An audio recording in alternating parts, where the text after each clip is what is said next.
भागवत गीता पूरे विश्व के लिए मार्गदर्शक के रूप में विख्यात है। भगवान श्री कृष्ण ने अर्जुन को जीवन के जो रहस्य बताए हैं वो गीता में लिखे गए हैं। आज भी भागवत गीता के अनमोल वचन और श्रीमद् भागवत गीता कुछ इन हिंदी मानव के लिए जीवन शैली को बेहतरीन गाइड है। जीवन के उतार चढ़ाव में गीता में स्पष्ट रूप से कुछ महत्वपूर्ण ज्ञान वर्धक बातें बताई गई हैं। आज की इस वीडियो में कृष्ण के मुख से निकले हुए वचन जिनको सुनकर अर्जुन का जीवन सफल हो गया था और अर्जुन की तरह ही आपका जीवन सफल होगा और इन उपदेशों के जरिए आप जीवन रूपी इस युद्ध में विजय प्राप्त करेंगे। तो सभी भाई बंधुओं को मेरी प्यार भरी जय श्री राधे, जय श्री कृष्णा। आप सभी से एक निवेदन है कि जो भी भाई बंधु हमारे चैनल पर नए आए हैं वो हमारे चैनल को सब्सक्राइब कर लें, क्योंकि हमारे चैनल का मकसद है जनहित एवं जन कल्याण। इसलिए हम चाहते हैं कि हम आप तक ऐसी जानकारी दे सकें जिससे आपका भला हो सके, और इस वीडियो को आप शेयर भी करें ताकि आपके द्वारा औरों का भी भला हो सके, क्योंकि ज्ञान बांटने से ही ज्ञान बढ़ता है।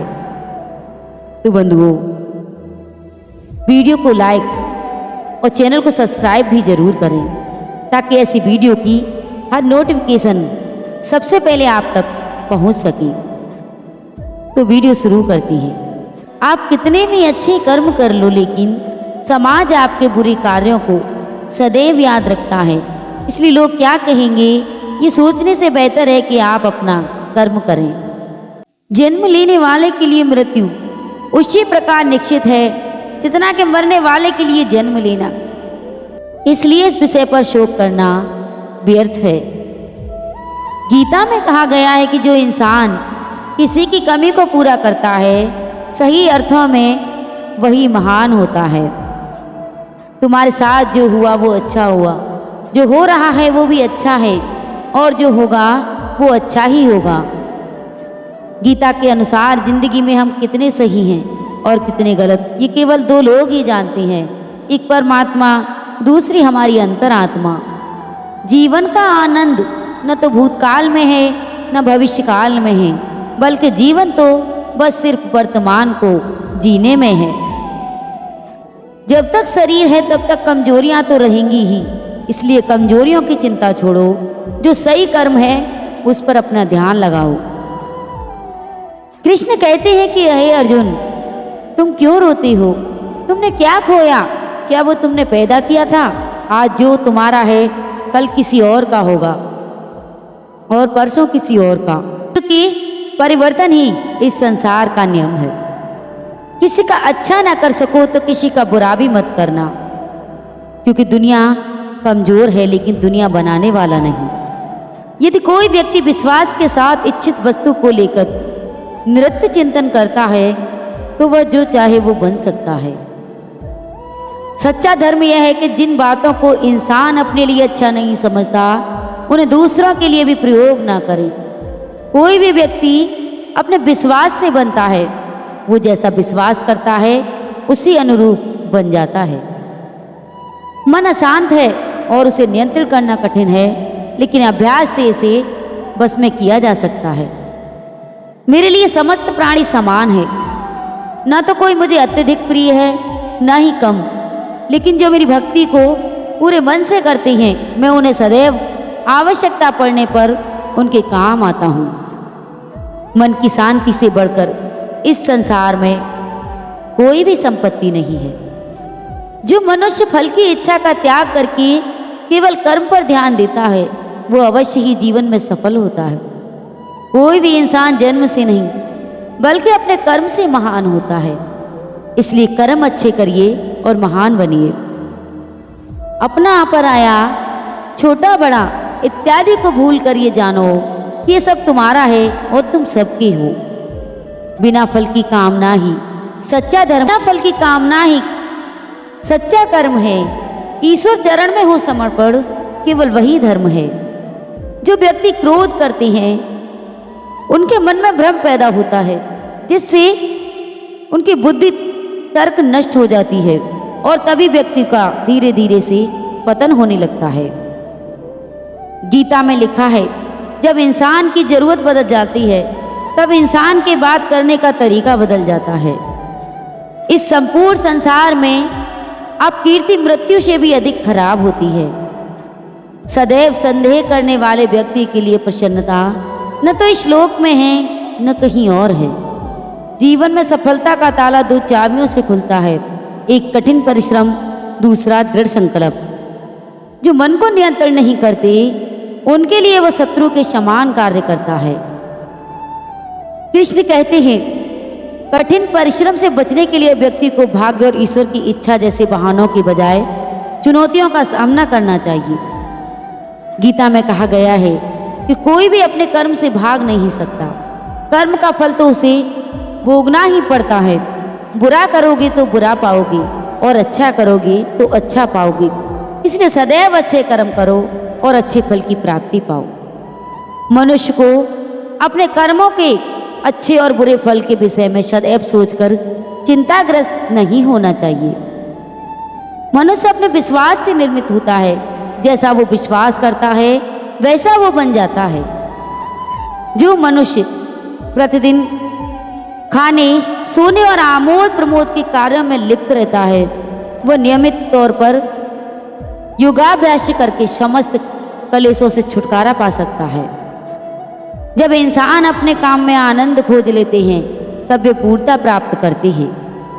श्रीमद् भगवद गीता का मुख्य उद्देश्य मानव कल्याण करना है। इसलिए प्रत्येक मनुष्य को सदैव मानव कल्याण की ओर आग्रसित रहना चाहिए।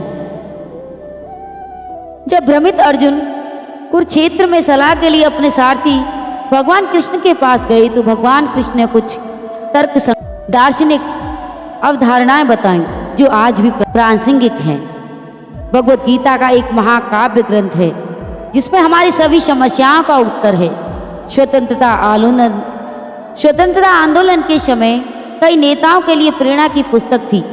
कुछ गीता संदेशों पर एक नज़र डालें जिनका उपयोग आप अपने जीवन को सही रास्ते पर वापस लाने के लिए कर सकती हैं। कृष्ण कहते हैं कि जो हुआ अच्छा हुआ और जो हो रहा है अच्छा हो रहा है और जो आगे होगा वो भी अच्छा ही होगा। बस तुम मुझ पर विश्वास करो। माफ करना और शांत रहना सीखिए। ऐसी ताकत बन जाओगे कि पहाड़ भी रास्ता देंगे। व्यक्ति को अपने इंद्रियों को बस में रखने के लिए बुद्धि और मन को नियंत्रित रखना होता है। जो होने वाला है वो होकर ही रहता है और जो नहीं होने वाला वो कभी नहीं होता। ऐसा निश्चय जिनकी बुद्धि में होता है उन्हें चिंता कभी नहीं सताती। किसी भी व्यक्ति को ना तो समय से पहले और ना ही भाग्य से अधिक कुछ मिलता है, लेकिन उसे सदैव पाने के लिए प्रयत्नशील रहना चाहिए। इंसान हमेशा अपने भाग्य को कोसता है, ये जानते हुए भी कि भाग्य से ऊंचा उसका कर्म है जो स्वयं उसके हाथों में है। व्यक्ति को आत्मज्ञान के माध्यम से संदेह रूपी अज्ञानता को समाप्त करना चाहिए। श्री कृष्ण कहते हैं कि मैं सदैव उन्हें ज्ञान देता हूँ जो सदा मुझसे जुड़े रहते हैं और जो मुझ में प्रेम करते हैं। सत्य कभी दावा नहीं करता कि मैं सत्य हूँ, लेकिन झूठ हमेशा दावा करता है कि मैं ही सत्य हूँ। परिवर्तन संसार का नियम है। समय के साथ संसार में हर चीज परिवर्तन के नियम का पालन करती है। हालांकि मैं भूत, भविष्य और वर्तमान काल के तीनों जीवों को जानता हूं, लेकिन मुझे वास्तव में कोई नहीं जानता। संयम, सदाचार, स्नेह एवं सेवा से गुण सत्संग के बिना नहीं आते। मनुष्य जिस रूप में ईश्वर को याद करता है, ईश्वर भी उसे उसी रूप में दर्शन देते हैं। अपने कर्तव्य का पालन करना ही प्रकृति द्वारा निर्धारित किया हुआ हो, वो कोई पास नहीं है। सज्जन व्यक्तियों को सदैव अच्छा व्यवहार करना चाहिए, क्योंकि इन्हीं के पद चिन्हों पर सामान्य व्यक्ति अपने रास्ते को चुनता है। बुद्धिमान को अपनी चेतना को एकजुट करना चाहिए और फल के लिए इच्छा छोड़ देनी चाहिए। मन अवश्य चंचल होता है, लेकिन उसे अभ्यास और वैराग्य के माध्यम से बस में लाया जा सकता है। इंद्रियों की दुनिया में कल्पना सुखों की प्रथम शुरुआत है और अंत भी, जो दुख को जन्म देती है। इस संपूर्ण संसार में कोई भी व्यक्ति महान नहीं जन्मा, बल्कि उसके कर्म उसे महान बनाते हैं। जीवन में कभी गुस्सा या क्रोध ना करें, यह आपके जीवन से जीवन के ध्वंस कर देता है। कृष्ण कहते हैं कि हे पार्थ, मैंने और तुमने अपने कर्तव्यों को निभाने के लिए धरती पर कई अवतार लिए हैं, लेकिन मुझे सब याद है और तुम्हें नहीं। वासना, क्रोध और लालच ये नरक के 3 दरवाजे होते हैं, इनसे बचना चाहिए। जो मनुष्य जिस देवता की विश्वास के साथ भक्ति करता है, मैं उस व्यक्ति की उसी देवता में दृढ़ता बढ़ा देता हूँ। सभी काम छोड़कर बस भगवान में पूर्ण रूप से समर्पित हो जाओ, मैं तुम्हें सभी पापों से मुक्त कर दूंगा। एक अत्यंत गरीब महिला थी जो भगवान श्री कृष्ण पर अटूट विश्वास करती। एक बार उसकी स्थिति बेहद दयनीय हो गई। घर में खाने पीने के लिए कुछ नहीं था। कई दिनों से परिवार भूखा था। परिवार की ये हालत उससे देखी नहीं जा रही थी। फिर एक दिन उसने अपनी व्यथा रेडियो माध्यम से भगवान श्री कृष्ण तक पहुंचाई और उनसे मदद करने की विनती की। रेडियो का वो प्रसारण एक घमंडी नास्तिक और अहंकारी उद्योगपति ने सुना और उसने सोचा कि क्यों ना इस महिला के साथ कुछ ऐसा मजाक किया जाए कि उसकी श्री कृष्ण के प्रति आस्था ही डगमगा जाए। उसने अपने सेक्रेटरी को कहा कि ढेर सारा खाना और महीने भर का राशन उस महिला घर पर देकर आओ। और जब सेक्रेटरी महिला के पास सामान पहुंचाने गई तो सबसे पहले उसके परिवार ने तृप्त होकर भोजन किया। फिर वो सारा राशन अलमारी में रखने लगी। उसने एक बार भी सेक्रेटरी से ये न पूछा कि राशन किसने भेजा है। ये देख सेक्रेटरी से रहा नहीं गया और तब उसने महिला से कहा कि क्या आपको इस बात की कोई उत्सुकता नहीं कि ये राशन आपके पास कहाँ से आया है। जब उस महिला ने जवाब दिया कि आखिर इतना क्यों सोचूं, मुझे मेरे श्री कृष्ण पर भरोसा है। जब मेरा कृष्ण किसी को आदेश देता है तो बड़े से बड़े शैतानों को भी उसके आदेश का पालन करना पड़ जाता है। वो जो भी करेगा अच्छा ही करेगा।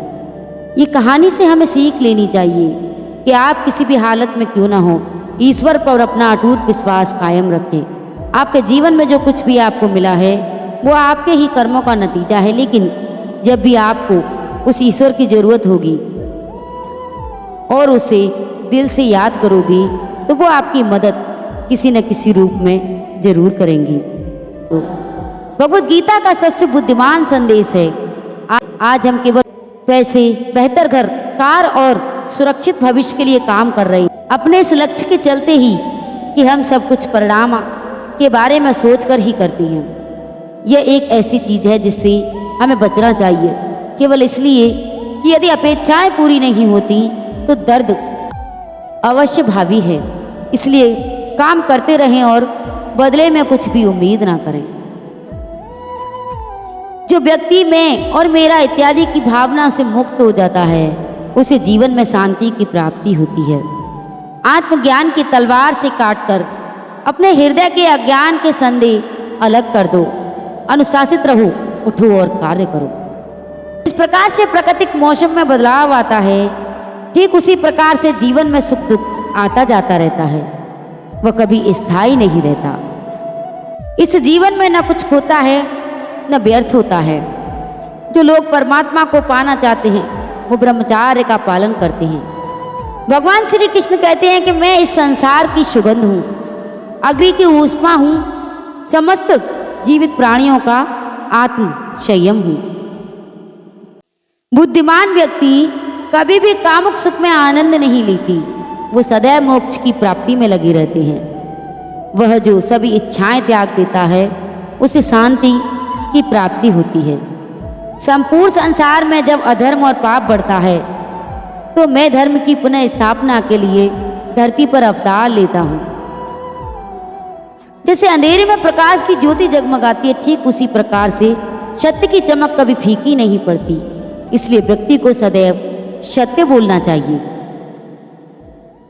मैं सभी प्राणियों के हृदय में विद्वान हूँ। जो व्यक्ति मृत्यु के दौरान मेरा नाम लेता है वो सदैव मेरे धाम को प्राप्त होता है, इसमें कोई शक नहीं।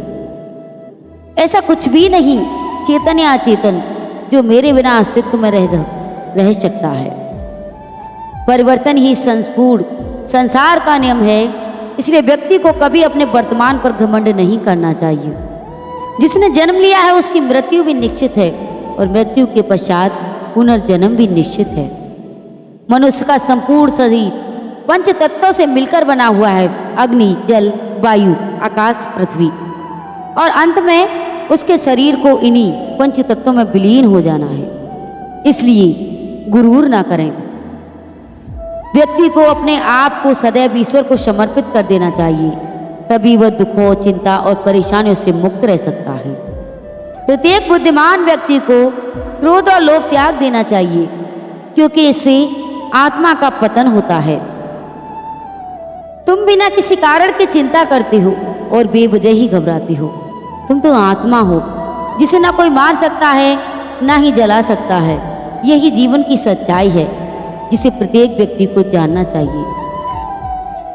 कृष्ण कहते हैं, न तो ये शरीर तुम्हारा है और ना ही तुम इस शरीर के मालिक हो। ये शरीर पंच तत्वों से बना है और एक दिन उन्हीं पंच तत्वों में विलीन हो जाएगा। तो इस वीडियो में आपको भगवद गीता कुछ इन हिंदी के बारे में बताया गया है। उम्मीद करती हूँ कि भगवान कृष्ण द्वारा बताए गए गीता के उपदेश आपको अच्छे लगे होंगे। रोजाना भगवद गीता के अनमोल विचार सुनने से जीवन में हमें आसानी आती है। और अगर हमारे इन अनमोल वचनों से आपके जीवन पर अगर कोई भी प्रभाव पड़ा हो तो हमें कमेंट में ज़रूर बताएं। और अगर आपको कोई शिकायत है तो हमें बॉक्स के माध्यम से ज़रूर बताएं। गीता के अनमोल वचन, गीता सार के अनमोल वचन और भी ऐसी अच्छी जानकारियां पाने के लिए चैनल को सब्सक्राइब जरूर कर लें और इन कृष्ण के वचनों को, भगवद गीता के अनमोल वचनों को अपने जीवन में अवश्य उतारें। मैं आपको यकीन दिलाती हूँ कि आपके जीवन में बड़ी सरलता आ जाएगी, कोई भी मुसीबत नहीं आएगी और आपका जीवन बड़े ही सुखमय गुजरेगा। तो दोस्तों, इस वीडियो को शेयर करना ना भूलें। तो सभी भाई बंधुओं को मेरी प्यार भरी जय श्री राधे, जय श्री कृष्णा।